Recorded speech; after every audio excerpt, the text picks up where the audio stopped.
গভীর মনোযোগ। গাউসে পাকের মা ঘরের মধ্যে বসে কোরআনে তেলাওয়াতে মাশগুল।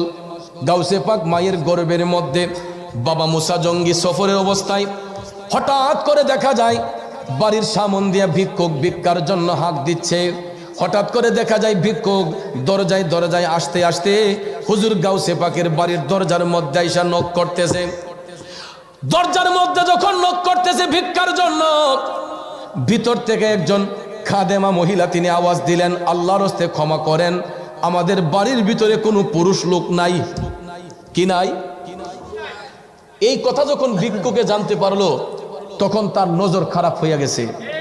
ভিক্ষুক কয়, যাক এই উসিলায় আবু সালে মুসা জঙ্গির বিবির চেহারাটা আজকে দেখা সুযোগ হইব, যেহেতু বাড়ির পুরুষ নাই। কত বড় জাহেল চিন্তা করেন, গাউসে পাকের মায়ের চেহারা দেখবে, মায়ের ইজ্জত নষ্ট করার জন্য সে ঘরের দরজার কোরআন ভাঙবে, এরকম প্রিপারেশন নিয়েছে ভিক্ষুক। ভাইয়ার আমার, ইজ্জতের মালিক কে? ইজ্জত দেওয়ার মালিক কে? নেওয়ার মালিক কে? আল্লাহ তাআলা সূরা আল ইমরানে বলেছেন, ওয়া তুইজ্জু মান তাশাউ ওয়া তুযিল্লু মান তাশা বিয়াদিকাল খাইর, যে আমি আল্লাহ চাইলে কাউকে ইজ্জত দিতে পারি, আমি আল্লাহ চাইলে কারো ইজ্জত নষ্ট করতে পারি। ঠিক না ঠিক? দেওয়ার মালিক কে? যুবক বন্দর আমার বাবাজিরা, হুজুর গাউসে পাকের মা কোরআন তেলাওয়াতে মাশগুল। হঠাৎ করে দেখা যায় এই ভিক্ষুক ঘরের দরজার করা ভাঙতেছে বাড়ির ভিতরে ঢোকার জন্য। এমন সময় গাউসে পাকের মা টপ টপ করে চোখের পানি ছাইরা তিনি কান্না কইরা বলতেছেন, আল্লাহ আল্লাহ গো, আমি ফাতেমা তো তোমার হাবিবের গোলাম, দয়াল নবীর উসিলায় আমি ফাতেমার ইজ্জত তুমি রক্ষা করো এই ভিক্ষুকের অত্যাচার থেকে। এই কথাটা বলতে না বলতে আমার আল্লাহর কাছে গাউসে পাকের মায়ের ডাকটা কবুল হয়ে গেছে। সাথে সাথে আল্লাহ রাব্বুল আলামিন হুজুর গাউসে পাকের রুহুটাকে আমার আল্লাহ মায়ের গর্ভ থেকে বের কইরা এই রুহুটাকে আমার আল্লাহ বাগের সুরত ধারণ করাইয়া দিছে। আমার আল্লাহ চাইলে পারে কি পারে না? রুহু দেওয়ার মালিক কে? রুহু বের করার মালিক কে? রুহু কোন দিকে আসে কেউ দেখেনি, রুহু কোন দিকে বের হয় কেউ দেখেনি। চিন্তা করে দেখেন, এটা কোন দিকে আসে কোন দিকে যায়। এই জন্য কবি বলেছেন, ওরে রূপেতে নয়ন রাখিয়া হরদমে নাম লয় রে, হায় রে আমার হীরা মন পাখি, ও মন পাখি রে সামনে দাঁড়াও রূপ দেখি। কবি এটার দ্বারা কি বুঝাতে চাচ্ছেন? এই পাখি দ্বারা কবি বুঝাইছেন রুহুটারে, যে রূপেতে নয়ন রাখিয়া, নয়ন মানে চোখ, রূপেতে নয়ন রাখিয়া হরদমে নাম লৌরে। কার নাম লইবেন? আল্লাহর নাম লৌরে। হায় রে আমার হীরামন পাখি, এই হীরামন পাখি বলা হয়েছে রুহুটারে।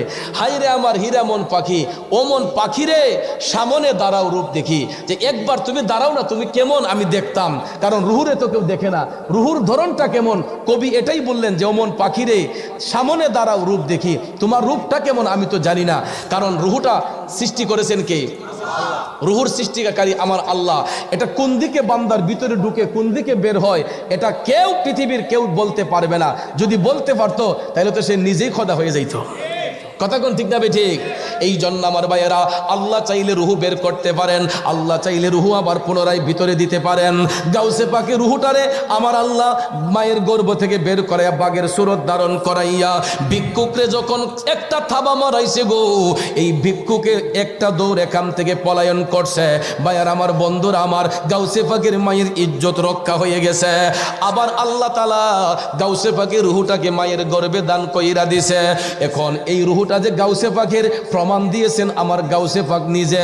বাহাজাতুল আসরার কিতাব প্রমাণ করছে গো, 10 মাস 10 দিন পার হবার পরে হুজুর গাউসে পাক আব্দুল কাদের জিলানী আল গিলানী আল বাগদাদি 470 খ্রিস্টাব্দের পহেলা রমজানে যখন এই পৃথিবীর মধ্যে গাউসে পাক শুক্রবার দিনে জন্মগ্রহণ করলেন।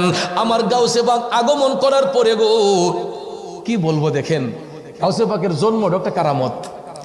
তিনি যেদিন জন্মগ্রহণ করেছিলেন ওই দিন বাগদাদের জমিনে কোনো নারী শিশু জন্মগ্রহণ করছে না। প্রত্যেকটা সন্তান ছেলে সন্তান, এবং শুধু ছেলে সন্তানই নয়, প্রত্যেকটা ছেলে সন্তানরে আমার আল্লাহ ওলি বানাই দিছে। এটাও গাউসে পাকের কারামত।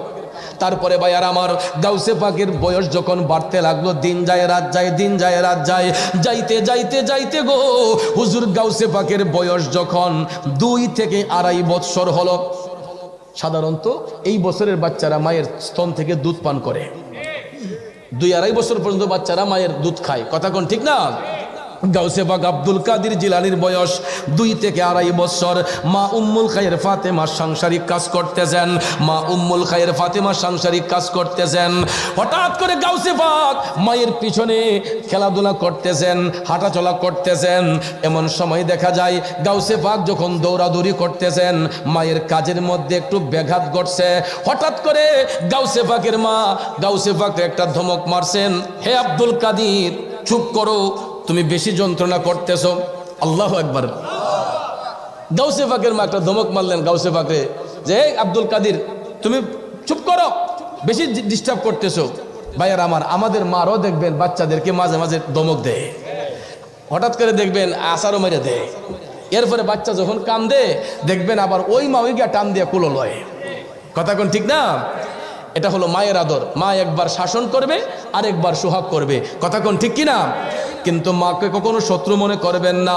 হুজুর গাউসে পাকের মা উম্মুল খায়ের ফাতেমা আমার গাউসে পাকরে যখন ধমক দিয়ে বললেন, হে আব্দুল কাদের তুমি বেশি দুষ্টমি করতেছো, জ্বালা যন্ত্রণা দিচ্ছ, আমার গাউসে পাক এই ধমক খায়া টপ টপ করে চোখের পানি চাইরা কান্দা কয়, মাগো মা,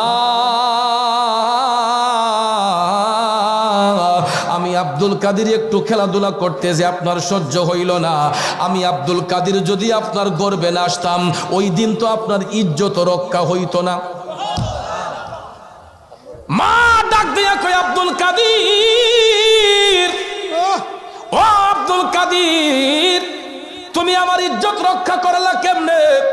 কোন দিন তুমি আমার ইজ্জত রক্ষা করছো? তখন গাউসে পাক ডাক দিয়া কয়, আম্মা গো, মা আপনি স্মরণ করে দেখুন তো ওই দিনটার কথা, যেই দিন আমার বাবা মুসা জঙ্গি বাড়ির মধ্যে ছিলেন না, সফররত অবস্থায় ছিলেন। মা গো মা, আমাদের বাড়ির মধ্যে ভিক্ষুক কোন নজরে ঢুকতে চাইছিল, মনে হয়নি? গাউসে পাকের মা কয়, হে আব্দুল কাদের, এটা তো বহুদিন আগের কথা, তখন তো তুমি আমার গর্বে ছিলা, তুমি জানো কেমনে? সুবহানাল্লাহ কয় না রে? আমার গাউসে পাক জানতে পারে কি পারে না? জানাইছে কে? বন্ধুরা আমার, বাবাজিরা গো, গাউসে পাক ডাক দিয়া কয়, মা গো মা, আপনি এই মুসিবতের মধ্যে পইরা যেই নবীর উসিলা দিয়া মহান আল্লাহরে ডাক দিছিলেন, আমারে আল্লাহ তাআলা ওই নবীর মহব্বতেই জানাইয়া দিছে। আব্দুল কাদের এটা কেমনে? তখন গাউসে পাক ডাক দিয়া কয়, মা আপনি স্মরণ করে দেখুন, ভিক্ষুক যখন আপনার ইজ্জত নষ্ট করার জন্য দরজা ভাঙ্গার চেষ্টা করছিল, মাগো আপনি তখন ঘরের ভিতর থেকে আমার আল্লাহরে ডাক দিয়ে কইতেন, আল্লাহ দয়াল নবীর উসিলায় আমি ফাতেমার ইজ্জত রক্ষা করো, বাড়ির মধ্যে কোনো পুরুষ লোক নাই। মা কয়, হো আমি কইছিলাম তুই কথা। আব্দুল কাদের তুমি জানো কেমনে? গাউসে পাক কয়, মা আমারে জানাইছে আল্লাহ, আপনার এই ডাকের মধ্যে এই কথাটা একটু রং ছিল আম্মা, আপনি যে বলেছিলেন বাড়িতে পুরুষ লোক নাই, এই কথাটা আপনার রং ছিল। মাগো পুরুষ লোক আমি আব্দুল কাদের এই বাড়িতে ছিলাম, যদি আমার বডিটা ছিল না, আমার জিসিম ছিল না, কিন্তু আমার রুহুটা ওই বাড়ির মধ্যে ছিল। আরো জোরে কন্যা সুবহানাল্লাহ।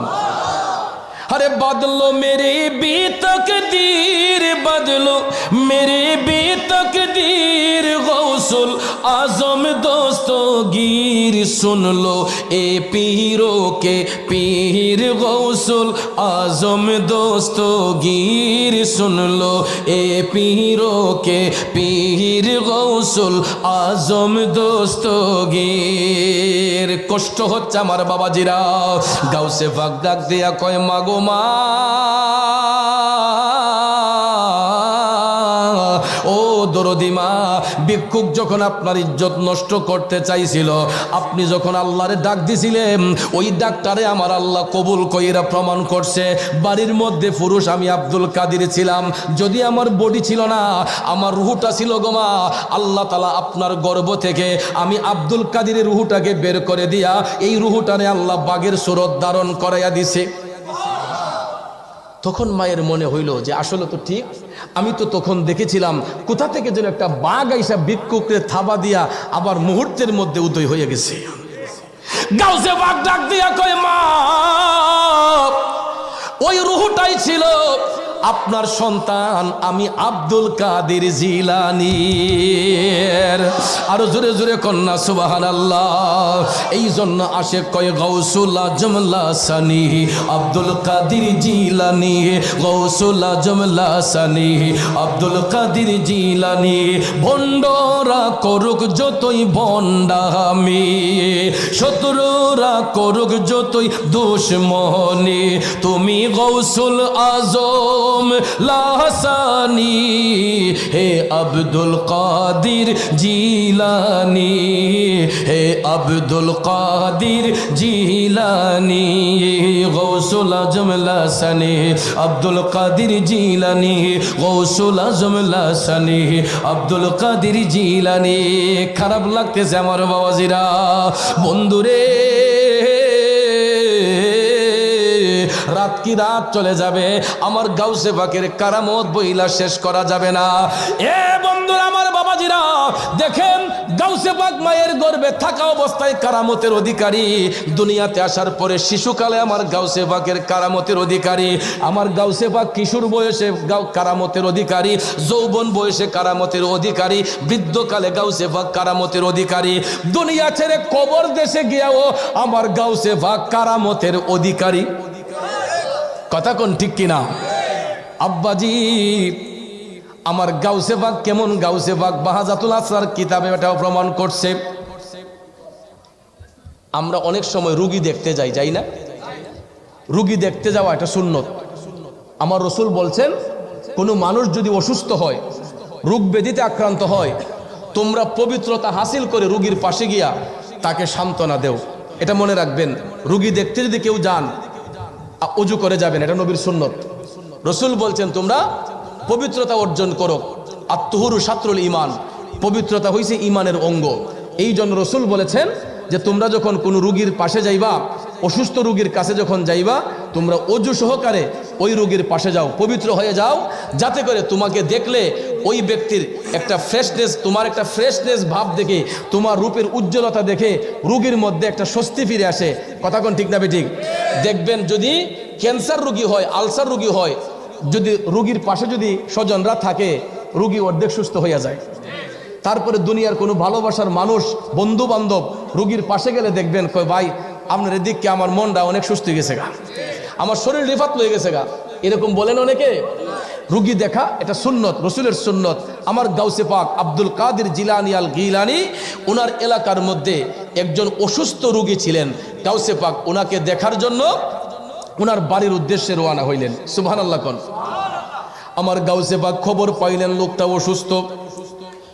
খবর পাইয়া ওযু সহকারে গাউসে পাক যখন রওনা হলেন, যাইতে যাইতে যাইতে গো ওই ভদ্রলোকের বাড়ির কাছে যখন গাউসে পাক গেলেন, ঘরে ঢুকেন নাই, গাউসে পাক বাড়িতে ঢুইকা দেখতেছেন দুইটা খেজুর গাছ, একটা গাছও জীবিত না, দুইটা গাছের পাতা মরে গেছে, একটা গাছও জীবিত না, দুইটা গাছ মরা, এবং এই দুইটা গাছই খেজুরের গাছ। কিসের গাছ? খেজুরের বৃক্ষ, খেজুরের গাছ। গাউসে পাক ঘরের ভিতরে ঢুকেন নাই, না ঢুইকা গাউসে পাক বলেন, আমি একটু ওযু করতে হবে, আমার এক জগ পানি দেন। রুগীরে বাড়িতে গিয়া একজনকে গাউসে পাক বলেন, রুগী দেখবো পরে, আমি ঘরে ঢুকার আগে একটু ওযু করতে হবে, আমাকে একটু ওযুর পানি দেন। তখন এক ভদ্রলোক জগ দিয়া গাউসে পাকের জন্য এক জগ পানি আনছে, গাউসে পাক ওযু করবেন। তো এই ওযু করার জন্য গাউসে পাক মরা দুইটা খেজুর গাছের মধ্যে একটা খেজুরের গাছের নিচে বৈশা গাউসে পাক এই পানি দিয়ে ওযু করলেন। সুবহানাল্লাহ কোন। বন্ধুরা, আমার বাবাজিরা, আমার গাউসে পাক একটা মরা খেজুর গাছের নিচে দাঁড়াইয়া বৈশা এখানে ওযু করলেন, আর একটা মরা খেজুর গাছের নিচে দাঁড়াইয়া আমার গাউসে পাক 2 রাকাত নফল নামাজ পড়লেন। একটা গাছের নিচে গাউসে পাক দাঁড়াইয়া নামাজ পড়লেন, আর আরেকটা গাছের নিচে বৈশা গাউসে পাক ওযু করছেন। সুবহানাল্লাহ কইতেন না? আল্লাহর ওলিদের কেমন শান কেমন মান দেখেন।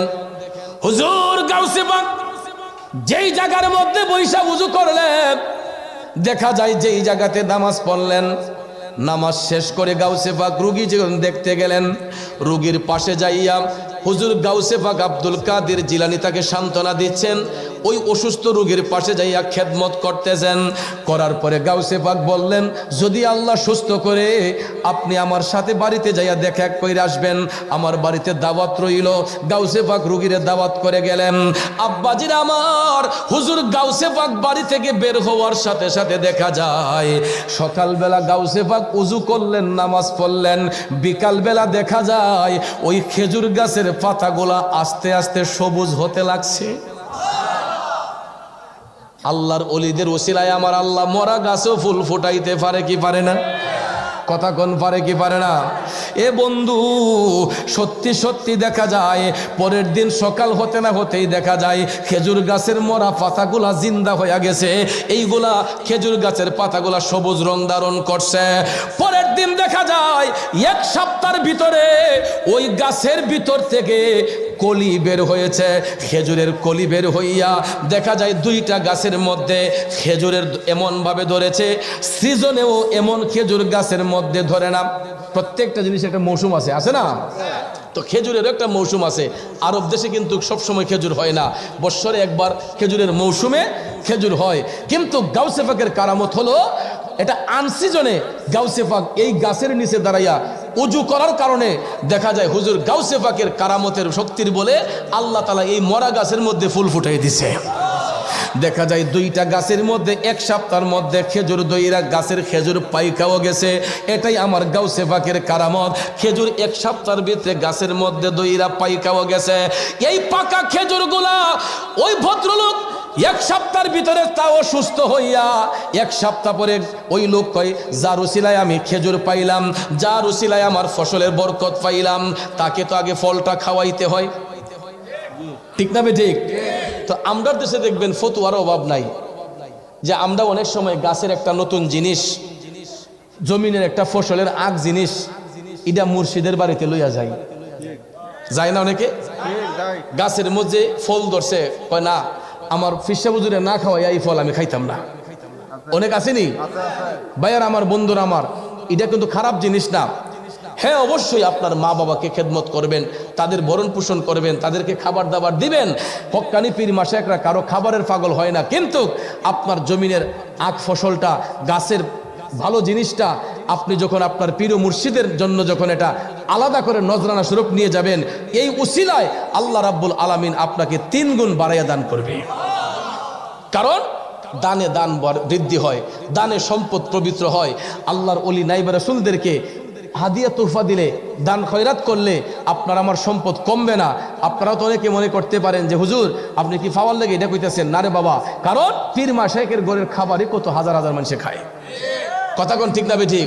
এই জন্য কোনো পীর মাশায়েখ খাবারের পাগল না, খাবার তাদের পিছন দিয়ে ঘুরে, কথা কোন ঠিক না ঠিক? কারণ যে মৌলার প্রেমে ফানা হয় আমার মৌলা তার হয়, যে মৌলার প্রেমে ফানা হয় আমার মৌলা তার হয়, যেটা আমার গাউসে পাকও প্রমাণ করেছেন। কারণ আমার গাউসে পাক যখন মৌলার প্রেমে যখন এমনভাবে বিভোর হয়ে যাইতেন, হইতে হইতে দেখা যেত গাউসে পাক মুরাকাবার হালতে যখন যাইতেন, গাউসে পাকের মুখ দিয়ে এমন কিছু শব্দ চয়ন বের হতো যেইগুলা দুনিয়ার মানুষ শুনলে এগুলা কুফুরির সাথে তুলনা করত। কেমন? যেমন গাউসে পাক মুরাকাবার মধ্যে যখন বসতেন, জিকিরের হালত যখন আসতো, জিকির করতে করতে হঠাৎ করে গাউসে পাক বলে উঠতেন, সুবহানি লা তাজানি, সুবহানি লা তাজানি, যে আমি মহান আমি জানি, আমি মহান আমি জানি। তে ভাইয়ের আমার, সবচেয়ে মহান কে? তে গাউসে পাক মুরাকাবার মধ্যে বৈশা হঠাৎ করে দেখা যেত মাটি থেকে 0.1-1.5 হাত উপরে এমন জজবা হালত ওনার আসতো, ওনার জবান থেকে বের হইছে যে আমি মহান আমি জানি। আশেপাশের মুরিদ যারা এটা শুনছে এরা কয় সর্বনাশ, ও হুজুর তো কুফরি করে লিছে, কয় এই কথা তো শিরকি কথা, যে তিনি মহান তিনি জানেন। তখন গাউসে পাক যখন মুরাকাবা যখন স্বাভাবিক গতিতে আসলো, তখন এলাকার লোকজন, আশেপাশের লোকজন যারা ছিল এরা কয়, হুজুর বিয়াদবি মাফ করবেন, হুজুর আপনি তো একটা রং করছেন আজকে। কারে কইতেছে? বরফি সাহেব কইতেছে গাউসে পাক রে। গাউসে পাক মুস্কি হাসিয়া কইতেছে, বাবা রে কি ভুল করলাম? হুজুর আজকে আপনি মুরাকাবার মধ্যে বৈশা আপনি বলছেন যে সুবহানিল্লাহ তাজানি, যে আপনি মহান, আপনি জানেন, আপনি মহান, আপনি সবকিছু জানেন। গাউসে পাক শাহিদ আলী সিরি, এটা তো কুফুরি কথা। গাউসে পাক কয় বাবারে এটা তো কুফুরি কথা, এটা শিরিকি কথা। কারণ এটা তো যার মুখ দিয়ে অবশ্যই এটা শিরিক হয়ে গেছে। কারণ আল্লাহ সবকিছু জানেন, তিনি সবকিছুর মালিক। আমি আব্দুল কাদের যদি বইলা থাকি যে আমি মহান, আমি জানি, তাইলে তো এটা শিরিক হয়ে গেছে। শিরিক গুনার শাস্তি কি? কল্লা আলগা করে দেওয়া। শিরিক গুনার শাস্তি কি? গলা কর্তন করে দেওয়া, তাকে দেহ থেকে কেল্লা আলাদা করে দেওয়া শিরিক গুনার শাস্তি। তখন গাউসে পাক মুরিদদেরকে বললেন, বাবা আমি যদি আজকের পরে আর কোনোবার শিরিক করি তাইলে তোমাদেরকে আমি পারমিশন দিলাম, তোমরা তরবারি দিয়ে আমার কেল্লাটা আলগা করে দিবা। মুরিদরা এটা শুনলো। শোনার পরে এরা তো ভাবছে যে বরফ হিসাবে তার এটা কইতো না, গাউসে পাকের মুখ দিয়ে আর ইডে আসতো না। তখন এরা অনুমতি পাইছে। গাউসে পাক বলছেন, আবার যদি কোনোদিন আমি এরকম বক্তব্য আমার মুখ দিয়ে আসে, তোমরা আমার কেল্লাটা আলাদা করে দিবা। সত্যি সত্যি দেখা যায় আবার পরের দিন গাউসে পাক মুরাকাবার মধ্যে বসলেন। ওরে মুরাকাবাই মুশাহেদায় যদি আমল করো, বর্জক ধ্যানে চাইলে মিলে মুর্শিদের দরবার রে, গহিনে ডুবিয়া নামাজ পড়ো, নামাজ পড়ো রে, গহিনে ডুবিয়া নামাজ পড়ো। আল্লাহর ওলিরা তো মানুষের দেখাইবার জন্য বন্দেগী করে না, আল্লাহর ওলিরা ফানাফিল্লার জগতে যায় আমার মওলারে খুশি করে। বন্ধুরে আমার গাউসে পাক দেখা যায় সত্যি সত্যি আবার পুনরায় তিনি মুরাকাবার মধ্যে বৈশা, আবার যখন মুরাকাবার হালতে যখন গাউসে পাকের মধ্যে জালালিয়ত আসলো, তিনি আবারও বলতেছেন আমি মহান, আমি জানি, সুবহানিল্লাহ তাজানি, আমি মহান, আমি জানি। এই কথা যখন গাউসে পাক বলতেছে, মুরিদরা তো আশেপাশে বসা, এরা হাতের মধ্যে তরবারি নিয়া এরা কই এখন কেল্লা আলাদা করে দেব, কারণ তিনি আবারও পুনরায় শিরিক করছে। কইরা যখন গাউসে পাকের কেল্লা মুবারকের মধ্যে যখন তরবারি দিয়ে আঘাত করতে গেছে, এখন দেখা যায় ঘরের চতুর্দিয়ালে শুধু আব্দুল কাদের জিলানী। ডান দিকে সেদ দিলে বাম দিকে আব্দুল কাদের, বাম দিকে সেদ দিলে ডান দিকে আব্দুল কাদের, সামন দিকে সেদ দিলে পিছনের দেয়ালে আব্দুল কাদের, পিছনের দেয়ালে সেদ দিলে দেখা যায় সামনের দেয়ালে আব্দুল কাদের জিলানী। জোরে কন্যা সুবহানাল্লাহ। বিষয়টা কি? এরা কই কিরে গড়ের চতুর্দিয়ালের দিকে গাউসে পাকের ছবি, আব্দুল কাদের জিলানীর ছবি। মুরাকাবা যখন শেষ করলেন, মুরাকাবা যখন শেষ করলেন, শেষ করার পরে ভাইয়ার আমার গাউসে পাক স্বাভাবিক গতিতে যখন আসলেন, মুরিদদেরকে বলছেন যে বাবাজি আজকে কি আমার জবান থেকে এমন কোনো কুফুরি কথা আসছে? মুরিদরা কয় হুজুর আইছে তো। গাউসে পাক কয় তোমরা কিতা করছো? সেদ দিছো না, তরবারি দিয়ে আমাকে আঘাত করছো না? হুজুর করছি তো। পরে হুজুর যেই দিক দিয়ে আপনার কূপ দেই এর উল্টা দিকে দিকে আপনার ছবি, যেই দিকে সেদ দেই এর উপর দিকে দিকে আপনার ছবি। মোট কথা গড়ের চতুর্দিয়ালে শুধু আব্দুল কাদের জিলানী। গাউসে পাক কই এটা বিষয়টা কিতা? সুবহানাল্লাহ কন্যা। ওহন মুরিদরা আর চুপ করে বই রইছে, ওহন আর কিছু কয় না। এরা যখন চুপ করে বই রইছে তখন গাউসে পাক কয় বাবাজি কিছু বলবো? এরা কয় হুজুর বলেন। গাউসে পাক কয় বাবা রে, যারা মৌলার প্রেমে ফানা হয়ে যায় মৌলা তার হয়ে যায়। আমি আব্দুল কাদেরের জবানের কথা না এটা, আমি যখন মৌলার প্রেমে বিভোর হয়ে গেছি, মৌলা আমি আব্দুল কাদেরের মধ্যে চলে আসছে। কারণ কুলুবুল মুমিনিন আরশুল্লাহ, মুমিনের কাল্পটাই হচ্ছে আমার আল্লাহর আরশ। কথা কোন ঠিক না ঠিক? এই জন্য ওই কাল্পটাকে পরিষ্কার রাখতে হবে। কাল্পটাকে জিন্দা যদি করতে হয় বেশি বেশি করে আল্লাহর ইসমে জাতের জিকির দিয়ে কাল্বের মধ্যে আঘাত করতে হয়। প্রত্যেকটা মানুষের বাম স্তনের 2 আঙ্গুল নিচে একটা কাল্ব আছে, এটারে বলা হয় লাতিফায়ে কাল্ব। কি বলা হয়? লতিফায়ে কাল্ব। এটা জন্মের পরে আয়নার মতো পরিষ্কার থাকে। বাজানো মানুষ যখন সাবালক হইয়া যায় তখন পাপ করতে করতে নফসে আম্মারার দুকাই পইরা এই আয়নার মতো পরিষ্কার কাল্বটা টিক্কার মতো কালো হইয়া যায়। তখন মানুষের দিল পাষাণ হইয়া যায়। ওই মানুষগুলো তখন ইবাদতের মধ্যে মজা পায় না। তখন ইবাদত করতে গেলে শয়তান ধোঁকা দেয়।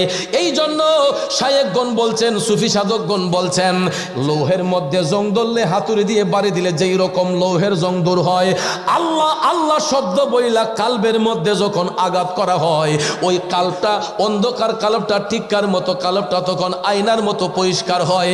যখন আল্লাহ আল্লাহ জিকির দিয়া জরব দেওয়া হয় কালবের মধ্যে, তখন ওই কালবটা নূরান্বিত হয়। আর কালবটা যখন নূরান্বিত হয় তখন কাশফুল কলুব হয়ে যায়, অন্তর্চক্ষু খুলে যায়। অন্তর্চক্ষু যখন খুলে যায়, বান্দা যখন আপন কালবের দিকে মুতাওয়াজ্জি হয়া চোখ বন্ধ করে যখন কালবের দিকে মুতাওয়াজ্জি হয়, ওই বান্দা আমার আল্লাহর আরশ পর্যন্ত দেখতে পায়। কিন্তু আমরা এই চিন্তাতে নাই।